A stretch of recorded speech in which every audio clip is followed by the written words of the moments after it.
Okay, let's dive into something that sounds like it's happening a world away, but actually sends shockwaves right into your daily life. We're talking about everything from the gas in your car to the phone in your hand. We're going to look at how a dusty, war-torn corner of the world holds a critical key to, well, the entire global economy. So just think about this for a second.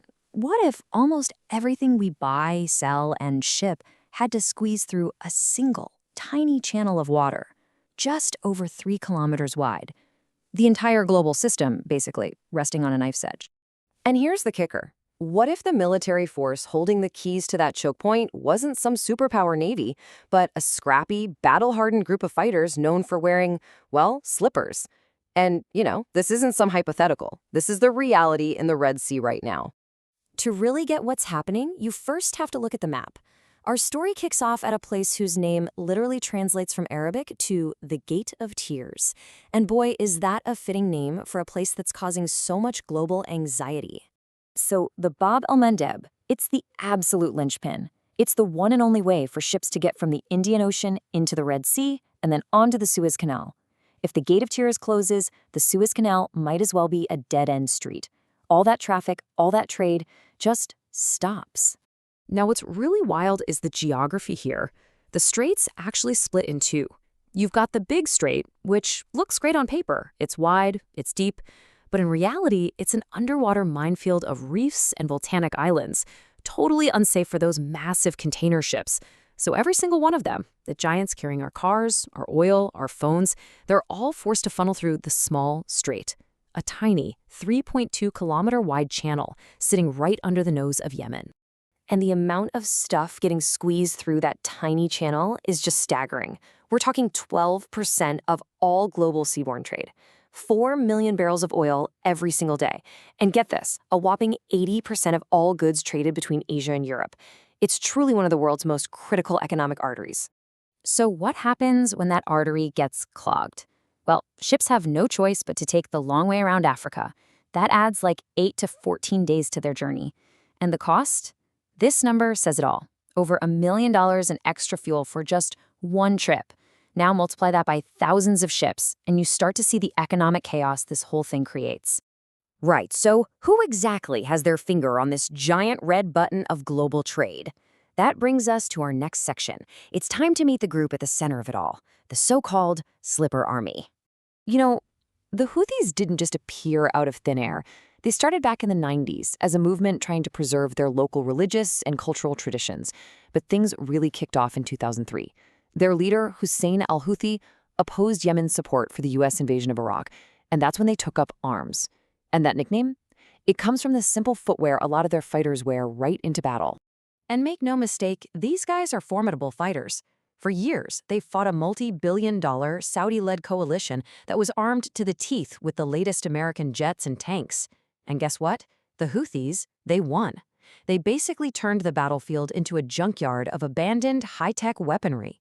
It's a classic David versus Goliath story of pure grit, smart tactics, and something else. Yeah, their not-so-secret weapon is a plant called khat. It's a natural stimulant that, when you chew it, gives you this feeling of euphoria and fearlessness. It makes you forget you're hungry or in pain. So forget motivational speeches. For the Houthis, a bag of khat is all the pre-battle prep they need. It creates a fighting force with an intensity that money just can't buy. So you've got this determined, battle-hardened force sitting right on top of the world's most critical shipping lane. Now let's connect the dots and see how this local fight exploded into the global crisis we're all watching today. The trigger, really, was the Israel-Hamas conflict in late 2023. The Houthis declared their support for the Palestinian cause and said any ship linked to Israel was a legitimate target. By November, the attacks started.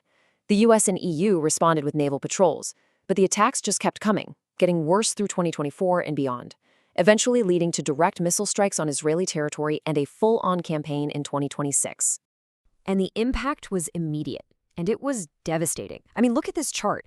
Container ship traffic through the Suez Canal dropped by 90%. 90. Shipping costs went through the roof. The entire logistics chain that powers our world was thrown into chaos, all because of missiles and drones launched from the coast of Yemen. So this brings us to the million-dollar question, right? Why can't the United States, with the most powerful military in the history of the world, just put a stop to this? Why are they seemingly getting stumped by the Slipper Army? Well, it boils down to 4 key reasons. First, the cost is just completely out of whack. It's way too expensive to fight them this way. Second, a ground war would be an absolute nightmare. Think Afghanistan, but with different scenery. Third, you can't really use economic sanctions on a country that barely has an economy to begin with. And finally, you have to remember, the Houthis have powerful friends, especially Iran. Honestly, this slide says it all. The U.S. Navy is firing $2 million missiles to shoot down $20,000 drones. It's like using a sledgehammer to kill a fly. The U.S. is basically bleeding money with every single successful interception. You just can't win a war of attrition when your opponent's bullets are 100 times cheaper than your shields. But look, beyond all the geopolitics, the shipping rates, and the military strategy, there's a devastating human cost to this whole thing. A conflict that's been raging for years, long before the rest of the world started paying attention to the Red Sea. Over half the entire population of Yemen, 18.2 million people, simply cannot survive without humanitarian aid.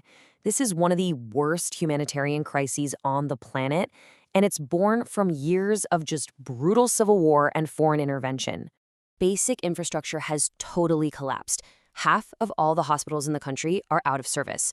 Can you just imagine living in a place where getting sick could be a death sentence? Not because your illness is incurable, but because there's just nowhere to go for help. And beyond the human tragedy, there's a cultural one too. Yemen is home to some of the world's most ancient and unique heritage sites. Places like the incredible mud brick skyscrapers of Shibam, the Manhattan of the desert, and the ancient old city of Sana'a. They're literally crumbling away, victims of both the violence and the neglect that comes with endless war.